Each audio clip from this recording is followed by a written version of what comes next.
कारवाई आहे?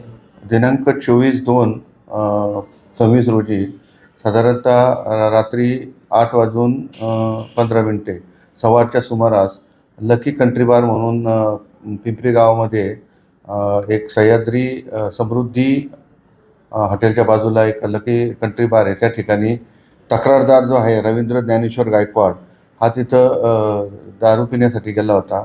त्याच्यासोबत त्याचा मित्र सत्यजित उर्फ सोन्या कांबळे हा तिथे गेला होता. दोघांचे वरून 20 रुपयाच्या जी उधारी आहे त्याच्यावरून त्याच्यात वाद होऊन सत्यजित कांबळे याने त्याच्या मित्राला रवींद्र गायकवाड याच्या गळ्यावर धारदार शस्त्राने वार केले. त्यानंतर तिथून तो पळून गेला.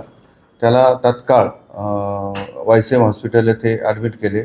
त्याचं आम्ही स्टेटमेंट घेतलं. त्यांनी तक्रार दिल्यावरून पिंपरी पोलीस स्टेशनला जुना जो आहे IPC 307 नवीन BNS 109 प्रमाणे गुन्हा दाखल करण्यात आलेला आहे.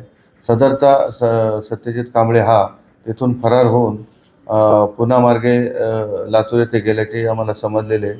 आम्ही तात्काळ पोलीस पार्टी त्या ठिकाणी पाठवून त्याला आज सकाळी तेथून ताब्यात घेतलेले. पोलीस पार्टी त्याला घेऊन येत आहेत. पुढील आम्ही इन्क्वायरी करून तपास करीत आहोत. कुणाकडे 20 रुपयाची उधारी होती? आरोपी जो आहे आरोपीची फिर्यादीकडे 20 रुपयाची उधारी असं फिर्यादीचं म्हणणं आहे.